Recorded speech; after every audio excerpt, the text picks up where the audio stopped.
বেনারসের আরো একটি নতুন পর্ব শুরু করলাম সবাইকে সাথে নিয়ে। তো সকলকে স্বাগত জানাচ্ছি ইতিহাসের সব থেকে প্রাচীনতম নগরী কাশী, বারাণসী কিংবা বাঙালির পরিচিত বেনারস থেকে। এই শহরের প্রতিটি গলিতে, প্রতিটি কোণায় আজও পাবেন সেই প্রাচীনত্বের ছোঁয়া। রয়েছে গঙ্গাবক্ষের ভ্রমণ, আবার সাথে রয়েছে দশাশ্বমেধ ঘাটের সন্ধ্যেতে সেই বিখ্যাত সন্ধ্যা আরতি, যা এক কথায় মন ছুঁয়ে যাবে। আবার সাথে রয়েছে ঠান্ডা ঠান্ডা বেনারসের ফেমাস লস্যি কিংবা কখনো কখনো রকমারি চাট, একদম লোভনীয়।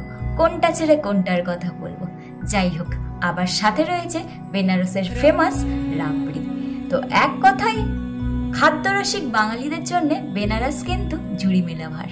সাথে রয়েছে আবার বেনারসের সেই বিশ্ববিখ্যাত বেনারসি পান। তো চলো শুরু করা যাক নতুন একটি পর্ব।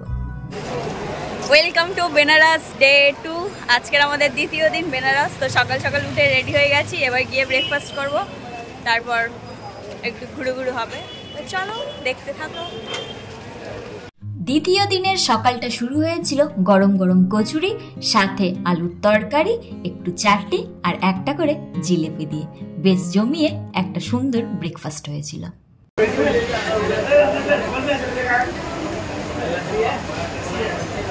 খাওয়া দাওয়া পর্ব মিটিয়ে আমরা রওনা দিয়েছিলাম দশাশ্বমেধ ঘাটের উদ্দেশ্যে, কারণ আমাদের দ্বিতীয় দিনের প্ল্যানিং ছিল বোটিং করা আর বাকি ঘাটগুলো ঘুরে ঘুরে দেখা।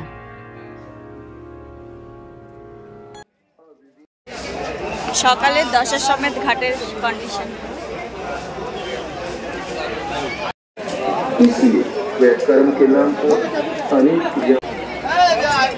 তো আজকে আমরা বোটিং করব।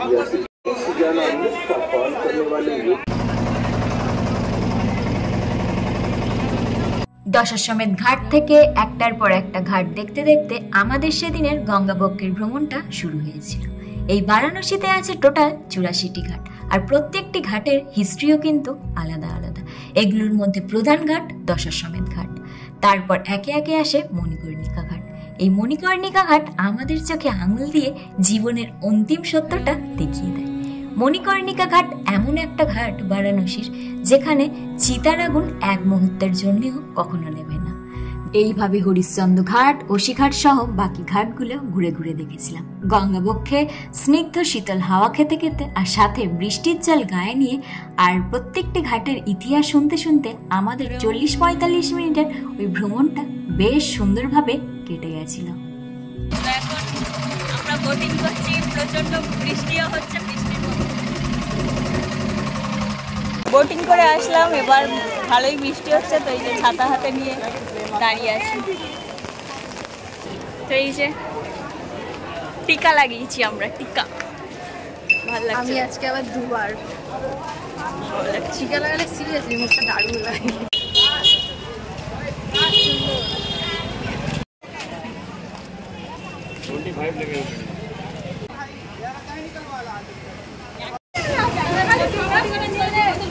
তো এখন আমরা মার্কেটিং এ বার হয়েছি, এই যে জিনিসপত্র কেনাকাটি চলছে।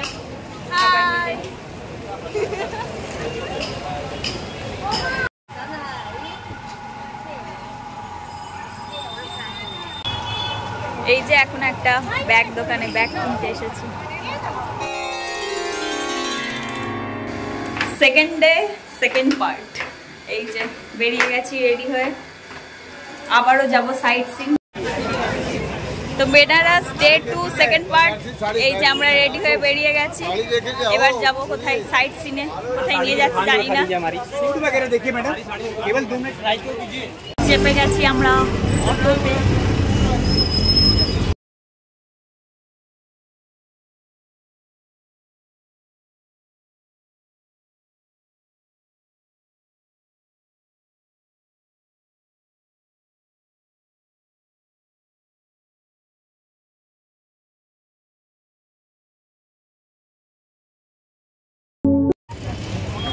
তো আমরা এখন এসেছি রামনগর ফোর্টে, এবার এটার মধ্যে যাব। এই দুর্গের ভিতরের প্রবেশদ্বারটা ছিল কিন্তু খুবই সুন্দর। তো ভিতরে গিয়ে দেখলাম জায়গাটা বেশ বড়, মাঝখানে রয়েছে একটা বড় মাঠ, আর তার চারিদিকে এই রাজবাড়ির বাড়িগুলো বিভিন্নভাবে এদিকে ওদিকে ছড়িয়ে ছিটিয়ে রয়েছে। এই রাজবাড়িতে রয়েছে একটি মিউজিয়াম, আর এই রাজবাড়িতে রয়েছে একটি সুড়ঙ্গ পথ যেটা দিয়ে সোজা গঙ্গার ঘাটে যাওয়া যায়। ভিতরের জায়গাটাতে ছিল খুবই সুন্দর, ফটো বা ভিডিও তোলার জন্য একদম পারফেক্ট। আর এই মিউজিয়ামের ভিতরে প্রবেশ করার জন্য টিকিট কাটতে হয়, টিকিট ছাড়া রাজবাড়ির ভিতর অ্যালাউ ছিল না। প্রচন্ড রোদ্দুর, বাপরে বাপ।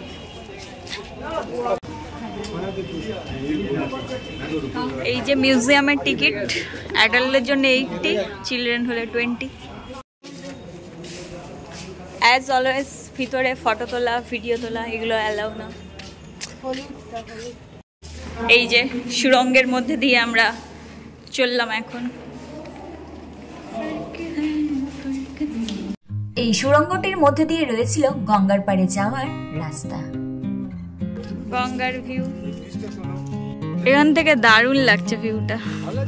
হ্যাঁ, মূলত কাশীর রাজার বাসস্থান ছিল এই রামনগর ফোর্ট। 1750 সালে এই দুর্গ নির্মাণ হলেও এটা এখন পর্যটকদের কাছে একটা আকর্ষণীয় স্থান হিসেবে রয়ে গেছে। এই দুর্গের মধ্যে রয়েছে এরকম ছোট্ট ছোট্ট ছিদ্র টাইপের খোপ, যেটা দিয়ে হয়তো সৈন্যরা তাদের শত্রুপক্ষদের দেখতো, যুদ্ধ চালাতো আর কি। এই যে এখান থেকে নজরদারি চালাতো।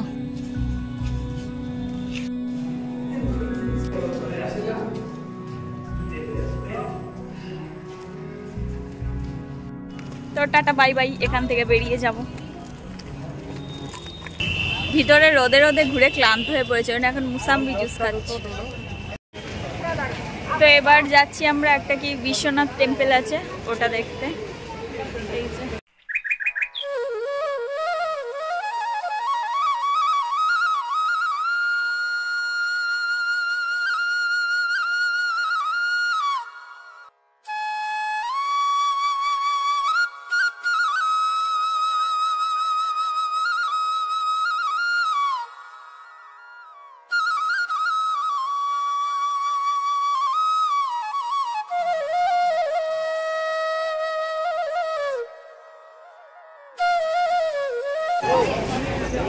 এই যে মন্দির থেকে বেরিয়ে আমরা এখন খাচ্ছি লাস্সি।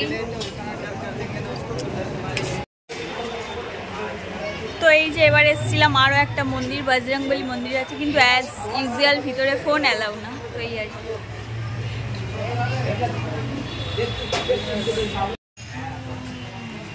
সাইড সিনে ঘোরাঘুরির পর তারপর চলে গেছিলাম বেনারসের ফুচকা ট্রাই করতে। তো এই যে এখন ফুচকা খেতে বসেছি, বেনারসের ফুচকা। কেমন? আমি তো বলবো এর থেকে কলকাতার ফুচকা অনেক ভালো। এবং খাও ভালো না, আমার একটুও ভালো লাগেনি এর থেকে কলকাতার ফুচকা। এখানেও 8-20 টাকা নিয়েছে ঠিকঠাকই, কিন্তু ওটা বেস্ট। তো সাইট সিন ঘুরে আমরা এবার চললাম গঙ্গা আরতি দেখতে দ্বিতীয় দিনে। তো আজকে তাড়াতাড়ি যাচ্ছি, জানি না জায়গা পাবো কিনা, গিয়ে দেখি। তো আমরা দুজন যাচ্ছি, বাকিরা পিছনে আছে, ওরা পরে আসবে। তো এই যে চললাম।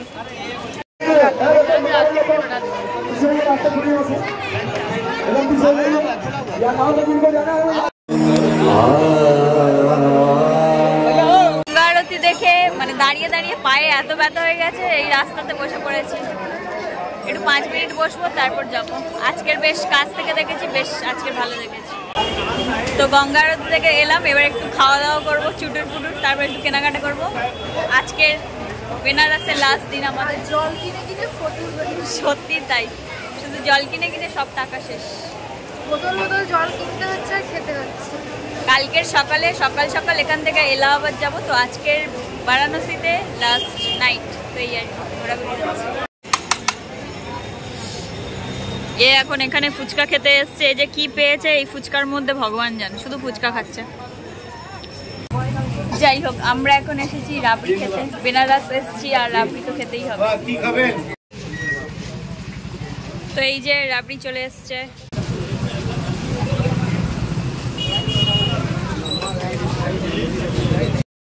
তো এখন লাস্ট মোমেন্টে কেনাকাটা চলছে সব আমাদের। বল,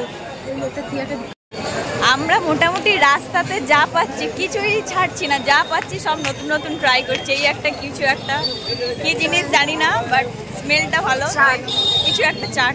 তো যা পাচ্ছি সব খাচ্ছি। বেনারস গেছি আর বেনারসি পান খাবো না, সেটা কিভাবে হতে পারে? कितना का है भैया? 40 তো আমরা এখন এসেছি পান খেতে।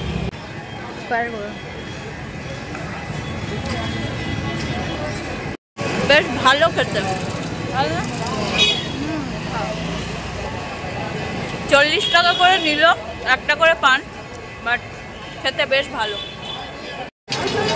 তো এবার রুমে ফিরবো। এখানে বেনারসের ডে 2 এন্ড হবে, মানে সারাদিন ঘুরে ঘুরে একদম বিধ্বস্ত বিপর্যস্ত অবস্থা। এরপরে রুমে গিয়ে প্যাকিং করতে হবে, কারণ কালকে একদম ভোর ভোর এলাহাবাদের জন্য বার হতে হবে। তো একদম এনার্জি নেই, সারাদিন সেই সকাল থেকে ঘুরছি, একদম ক্লান্ত। তো এই ছিল Benaras second day second part. এখানেই বেনারস পর্ব শেষ। দেখা হচ্ছে নেক্সট ব্লগে। তো কেমন লাগলো জানিও, ভালো লাগলে লাইক শেয়ার সাবস্ক্রাইব।